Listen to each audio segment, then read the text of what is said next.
Very, very special guest is Doug Wardlow, the man running for attorney general who's not accused by a former girlfriend of abusing her.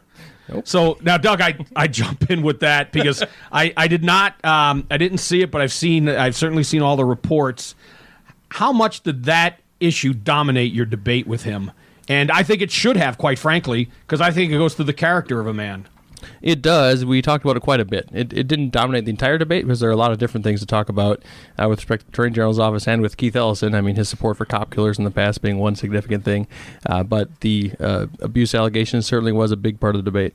How do you, obviously you're on one side, the Republican side, and he's a Democrat and the number two man in the DNC. Mm-hmm. What I don't understand is all the Democrats that are in Democratic leadership positions condemning Brett Kavanaugh, yet they all give Keith Ellison a pass. How do you think, how does that mindset work? I'm guessing you can't crawl inside that mind to figure it out. I would think it would create a lot of cognitive dissonance, right? It's really an astounding double standard because with Keith Ellison we have credible evidence. And we have evidence supporting credible allegations, strong allegations, and very serious allegations, documentary evidence, medical records of Karen Monahan. We've got the 911 call report that backs up the abuse allegation of Amy Alexander in 2005, so multiple women. It's an entirely different kind of thing as opposed to Judge Kavanaugh. And it also, I think she's one videotape release away from people making it be impossible to deny, although some will, for this, right. For a rational thinking person, it'd be impossible if she released the video she had. And Tom Bernard, I'm on the KQ Morning Show with Tom, and he had said a few weeks ago, and I think it makes great sense, if you don't want to release the video because for some reason maybe it's too embarrassing for you, take a still of one scene showing him dragging you, and that should be enough too. Yeah, that would be one way to do it. Right, but I think even right now there's enough evidence to conclude that probably Keith Ellison is just not fit to be the top law enforcement official in the state. Well, and he wants to. Let me ask you, are you a single-minded attorney general candidate who wants to go after Trump? I mean, I don't know. That's the only platform he has. He wants to sue Trump. Amazingly, during the debate, he actually admitted that. I referenced his statement on MSNBC where he said he wanted to join with other attorneys general around the country and basically bring lawsuits against the president, and he didn't see a problem with that. He didn't really deny that. And then he said he would stay on as the deputy chair of the DNC if he was attorney general, which is... You can't do that, can you? Really shouldn't be doing that. I mean, you can't really have a much more political position than the deputy chair of one of the two national parties, right? And the attorney general is not supposed to be a political job. Now, let me ask you, and I'm gonna veer way in another direction because I want to know what kind of person I'm talking to, and this is my test. Funniest movie ever made. Funniest movie ever made. I'll know by your answer if you actually have a sense of humor. Oh gosh, there's so many good funny movies, but Vacation was good. That's not bad. Where do you put Animal House? You're young though. Caddyshack. That's number 2 for me. Yeah. After Animal House. Okay, you know what? I like this guy because he does have humor, or a good sense of humor. I watched some of the debate, and I gotta compliment you, Doug. You didn't back down from him. So many Republicans get to be kind of milquetoast when they get into those issues. When they asked him the question about the domestic abuse, and every time he threw out one of his BS responses, you called him on it. And I think that's good. And I think that the Democrats have had that office since 1971. I think continuously. Yep, that's right, yeah. And they've always used it as kind of a stepping stone for, whoever's running it is using it, for some higher office, be governor, senator, whatever. This would take it, if he were elected, it would take it to a whole new level of political, partisanship. And I think it's nice to have someone running that actually wants to use the office the way it's intended to be as the top law enforcement official for the state. Doug, let me also ask you, when you heard he was going, did you announce before he did? Yes, long before he did. When you heard he was going to do it, did you have the same reaction that I think many people did? Why? I mean, yes, you're a congressman. Why? Right. But then he quickly sort of told us all why. He wants to go back because he wants Trump. to sue the president. He wants to obstruct the president's agenda, and he wants to sort of take the lead. He doesn't just want to obstruct the president's agenda. He wants to lead all the other Democrat attorneys general in the country in obstructing the president's agenda, and he probably has his sights on higher office.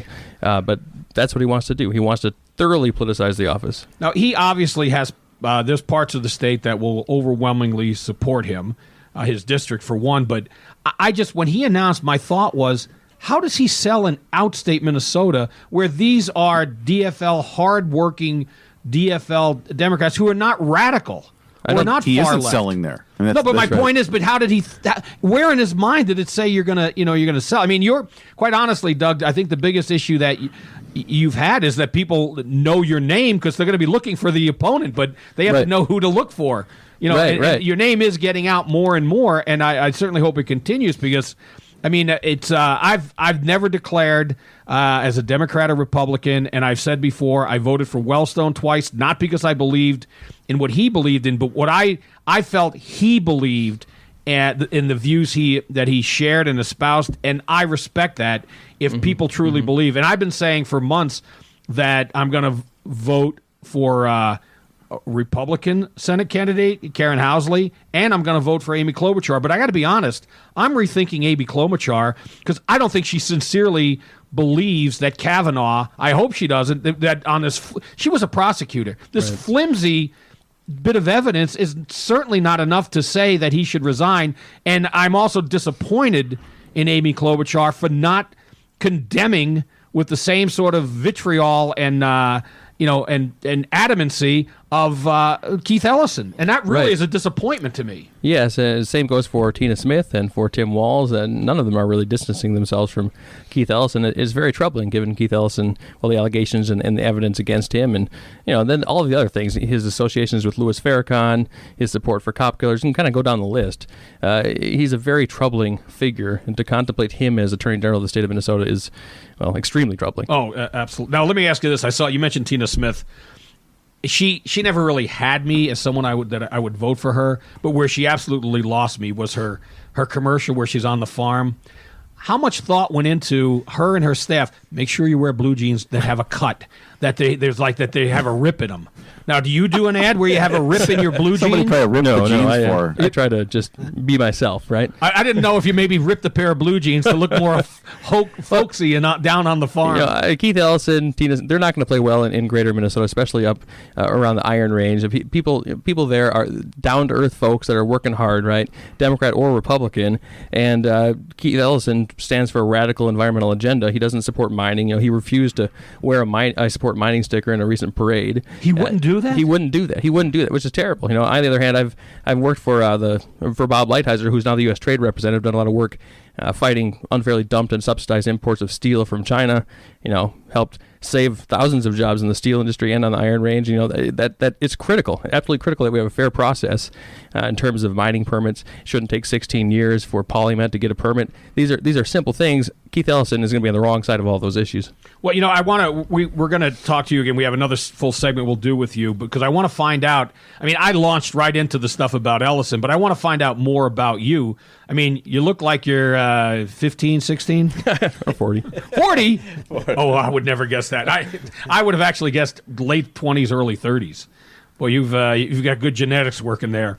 I'll give you a quick example. I was in my mid-30s, and before we had children, we have 5 kids ranging in age from 23 to 9. We did foster care, and I'm in a store with my wife and our foster daughter. It was a clothing store, and the woman said, "Hey, can I help you?" And I said, "Well, no, I'm waiting for those 2 over there." "Well, I'll let your daughter and your granddaughter know." And I was 35 or 36 at the time. So I've always looked ancient. You, though, on the other hand, lucky fella. What I do want to ask you, and then we'll take a quick break, why? Why do you want to be Attorney General? And I think it's important that people know what's behind your reasons. You don't have an agenda, it doesn't sound like. No agenda at all. The agenda is to restore the office to the point where it's focused on the rule of law. Yeah, that's a good and one. rebuild the criminal law division of the office. I mean, that's a part of the office that's been completely neglected. That's what we need to do to keep Minnesotans safe. And the Attorney General's office has been so thoroughly politicized already by Lori Swanson. It's really a shame. We need to move things around within the office, reallocate resources, and make sure the Attorney General is doing the job of the Attorney General. Would, as Attorney General, with this allegation against Ellison, is that something that the Attorney General's office, if asked, would investigate? So in Minnesota, the frontline prosecutors are the county attorneys. So were there to be a criminal investigation, it would be handled by a county attorney. And then if the county attorney wants assistance, they ask the Attorney General's office for assistance. So, okay. So I just was wondering about that because he claimed in your debate that there's an investigation, but it's by all his pals. It's by the DFL. It's by the DFL party. Right. Yeah, that's going to go Not much of an investigation. Yeah. That's really going to go places. Mm-hmm. All right, you know what? We're going to take a quick break, and we're going to come back with Doug Wardlow running for Attorney General. And let me just put it, I told you I'm wavering a little bit now on Amy Klobuchar. She's already got my vote. There's no way I'm going to vote for Ellison because I have been following Karen Monahan on social media. I don't doubt her for a nanosecond. What she's saying is true. We'll take a quick break. Bernie Bomberg, Jeff O'Brien, Mike Wright will all be back and talk more to what would you be like when people address you for your Attorney General? It's not. It would be Doug. No, well, but I mean, you senator, congressperson, AG, attorney. I mean, you got to have a title in front of it, right? Well, I've heard people say General so and so, but General. You get epaulets. We'll just say Doug. All right. I will take a quick break and be right back. I've gotten to know Michael Bryant from the law firm of Bradshaw & Bryant. He's a good guy and a great attorney. And now here's what you should know. Michael and the other attorneys at Bradshaw & Bryant will help you if you've been involved in an accident.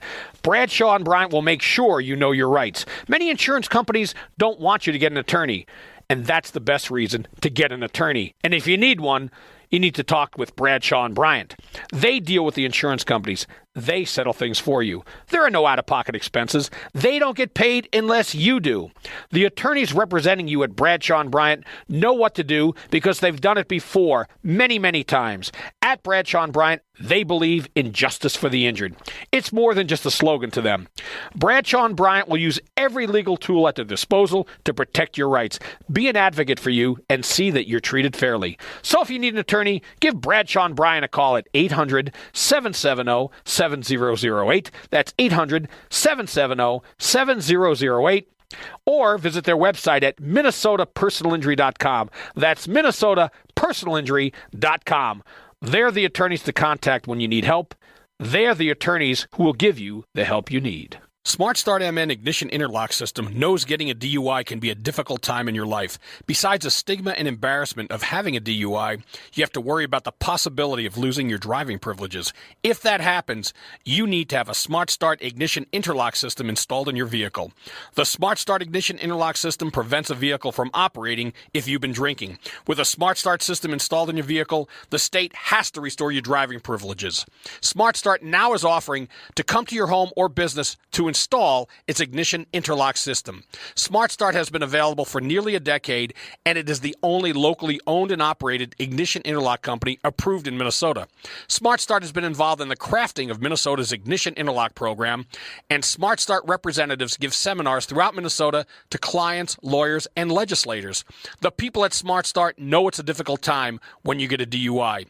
You'll find them to be compassionate, knowledgeable, and caring, and they can answer all your questions. Smart Start is run by attorneys who know the law. For more information, go to smartstartmn.com. That's smartstartmn.com, or call 952-224-7050. 952-224-7050. And that's where you need to go if you get a DUI. From the Executive Suites of Minnesota studio in St. Louis Park. We are back. Jeff O'Brien, attorney extraordinaire. No, not. I got to give the full thing. Attorney, lawyer, barrister extraordinaire, Jeff O'Brien. You can catch him on the Justice and Drew and Sammy 2 show. That, by the way, that's you've met my daughter, right? I have. Yes, okay, absolutely. I didn't know if you knew the connection there. Bernie Bomberg, part-time dentist on Saturday night, full-time rocker. You bet. St. Michael Cinema, 8 o'clock. They got a great concert room. You got to check that out. Mike Wright.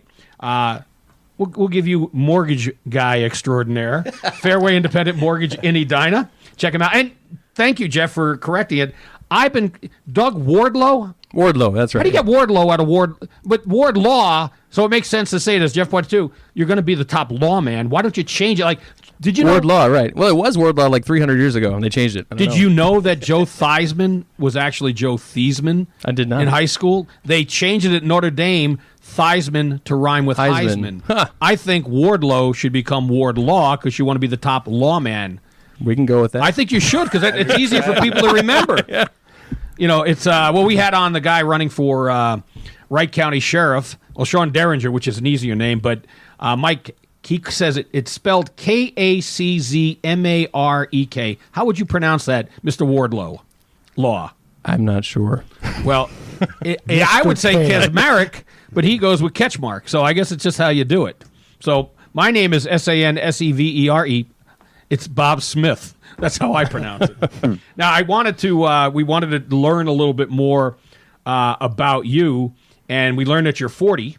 And so where did you grow up? I mean, you're a native Minnesotan? I'm a native Minnesota. I grew up in Eagan. Oh, so you're a local guy. Yep, absolutely. And much like Ken Herbeck talked about growing up in seeing the lights of Metropolitan Stadium, from your boyhood home, could you have seen the new Vikings facility, which is enormous? Actually, if you go up the hill a little bit, yes. Oh, is that really? Just about, yep. So, where'd you go to school then? I went to school at Georgetown for undergrad and Georgetown Law School for law school. And did you go to Georgetown Prep? I did not go to Georgetown. No, I did not. Oh, well, maybe you heard some stories about Brett Kavanaugh. Nope. And so far, no one's come out with any salacious rumors about you. So, are there any? You want to share them now? There are none. That's probably a good thing. Well, then, you've been a practicing attorney for how long? About 14 years, roughly. And I most recently with Alliance Defending Freedom, which is a nonprofit law firm that does free speech defense and religious liberty work. Do you know Brad Hahn? Can't say I do, no. Well, he's the CEO of Solidarity Health Share, and I had him on yesterday, and I believe he also has been affiliated with that. Oh, very good. Because the religious freedom part, because it's Catholic based. So I just was wondering. You are a religious man? There's no satanic rituals in your background? No satanic rituals. No, not at all. Yep, Christian. All right. Well, it doesn't matter to me. I mean, as long as you put it this way, as long as you're going to do your job as Attorney General, you could practice anything you want. It'd be refreshing to have an Attorney General that does their job as Attorney General rather than, selective actions to. Who's the last one that who's the last Republican Attorney Doug General? Head. It was Doug. So let's see. It was Doug Head and was Spanis next? Who was next? Spanis was next, and then Doug Skip Head. Humphrey, and then Mike Hatch and Lori Swanson, and every single one of the Spanis, Humphrey, Hatch, and Swanson have always used that office to try to get to some other office. Right. Unsuccessfully. Right. Let me. And none of us see him stepping down, but if it were to happen, what's the mechanism? They cannot change the ballot. It would have to be a write-in for Democrats. Do you know? I'd have to look at the law, but there's really no way to remove somebody from the ballot unless they're deemed to be unqualified for the office, meaning that they don't live in Minnesota or aren't the right age. I keep waiting for Lori Swanson to pop up and say, I'm absolutely disgusted with Keith Ellison and these allegations and write me in. I thought she would too. There is a process, and I forget the statute. Because I was talking about it on Sam's show a few weeks ago. There is a statute where this was used when John Grunseth withdrew from the race for governor in '90, and Arnie Carlson took his place. If Ellison were to withdraw and the DFL were to meet and nominate another candidate, I think there is a mechanism to do it, but there is that qualification about being unfit or unable. Right. There's something like unable or unfit. They strengthened the law recently. And it's now you have to be so unfit. You have to be unfit by reason of mental or physical illness, and you have to have two doctors testify that you're unfit to do the duties of the office. Well, it's like the 25th Amendment they've been trying to push. Right. So it's a very high standard. That's kind of a catch-22 for the Dems. If they were to do that, then they say, so you guys all voted in the primary and then went and endorsed a guy who was mentally unfit for the office. What does that say about the party? So it's a tough. It'd be really tough to get him off the ballot at this point. I think they were really hoping that somehow somebody else would come out of that primary as their candidate. I'm actually surprised that someone didn't. Again, I'm not. I don't think outstate voted very much. Because the 5th congressional district race was essentially the general election, and you knew that was his base. So you knew that was probably what was coming. I mean, could you imagine when you announced for this race? At that point, Lori Swanson was likely going to look like you were going to be running against an incumbent. Could you ever have imagined the series of events that led to you running against Keith Ellison? Never a million years. No. No, because who would think that Keith Ellison would decide to step down from Congress and run for Attorney General? It just doesn't make sense. No. Unless you consider what his goals are, which is to thoroughly politicize the office and lead the charge against President Trump for the Attorneys General of the Democrats. I wonder if, because there've been stories over the last few months, and he's one of them. Apparently, they sleep in their office. I don't know if he doesn't have the money or he's too cheap to get a residence, but who wants to sleep in their office every night? Then they go down and use the congressional gym to shower, and they eat. But I mean, maybe that's his motivation too. He just wanted to not have to do that. Perhaps. I certainly can understand that. Now I got to ask you this, because this broke over the last on Monday, I think, or just yesterday. Have you called the police on? And I don't know her, but Laura Loomer. Apparently, he called the cops. Because really? he was afraid that I didn't hear that. He was afraid that she was going to. He was going to be on an event yesterday, and he didn't want to be, I don't know, attacked by her, or she apparently, asked him questions he didn't like after the debate. So she alerted the Apple Valley police that she was going to be at this event, and he wanted protection. Interesting. Who's she work for? I have no idea. Do you know the name at all? I've heard the name. Okay. Do you know Jeff? I don't know. Jeff's checking now. Now, Bernie, I mean, I've been dominating it. Do you or Mike have any questions for the next AG? Well, we wish him well. I will say that roughly 20 to 25 years ago, I had a whole bunch of Attorney General attorneys as patients. Oh, really? Most of the higher-ups in the office. And Snelling Avenue Dental, real close to the to where the offices are. And they were all good people, hard workers, seemed to be just normal. Not all. Of course, we didn't have all this politicization Exactly. that we do now, but I have to applaud them for the work that they did. And good basically, teeth. Yeah, good teeth too. But basically, they did their job of going after bad guys. Well, that's what. Yeah, that is the job, right? To stand up for all the people of Minnesota, and That's the way I look at it. and to do good legal work for the people of Minnesota and the state, and that's what I'm going to do as Attorney General, is going to get things back to that point. Good. Because it's just far too political now, and it's really a shame. I mean, we need to take the lead on things like human trafficking in the state, the opioid epidemic. There are statewide criminal law issues where there's no leadership because the Attorney General's office has been too busy doing political things. Now, Mike, do you have anything for him? Yeah, Doug, I just want to I want to applaud you for your support you received from the Police Federation. Oh, I thank you. am begging that these police officers finally get the support they need. I'm tired of people bashing them. Me too. And they work their tails off, their family people, just like us, and their quest is not to go out and create havoc. And I love the fact that you do that. Thank you. Oh, absolutely. I mean, it's so important that the Attorney General's office be there to back up law enforcement and to fight for law and order, to back up our county attorneys. The whole criminal side of the office needs to be basically rebuilt. So that's going to be priority number one. Excellent. Now, Jeff, I know you took a quick look. You found out who she is? Yeah, she's a conservative Republican journalist and activist, so obviously he doesn't want to get hard questions from the other side. Oh, that would be real tough for a guy running for Attorney General. Now, I got to ask you this, Doug. When you're out talking to people and campaigning, what is the oddest request you've gotten if you become Attorney General?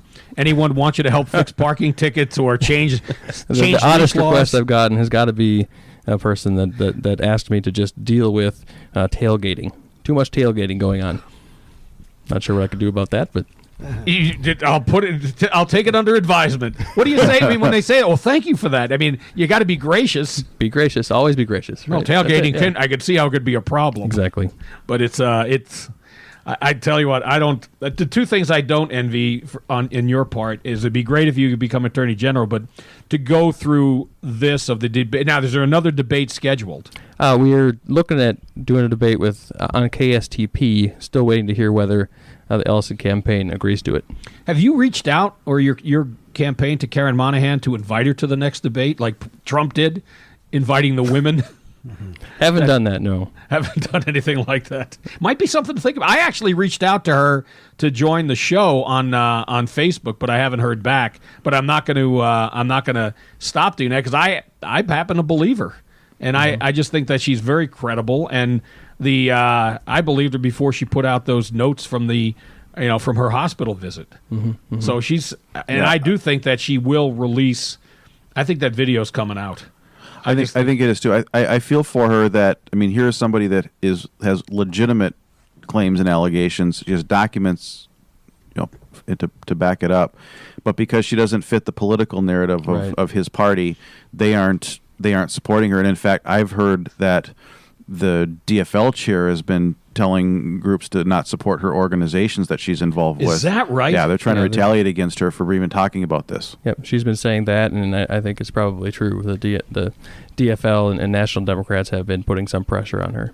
Would that be something that an attorney general would investigate? I mean, if there was a current city, like Lori Swanson's office, shouldn't they be seeing if there's something like that is happening? That's an incredible threat to make. Well, certainly the county attorney should be looking at that, yeah. Yeah, that's terrible. All right, we're going to take a quick break. Now, Doug, you have a few more minutes because we have fun in the next segment. It's 3 and Out, all sports-based. Oh, I actually have to get going, but... Oh, I guess we didn't do enough to keep him, huh? No, Doug, I really appreciate it.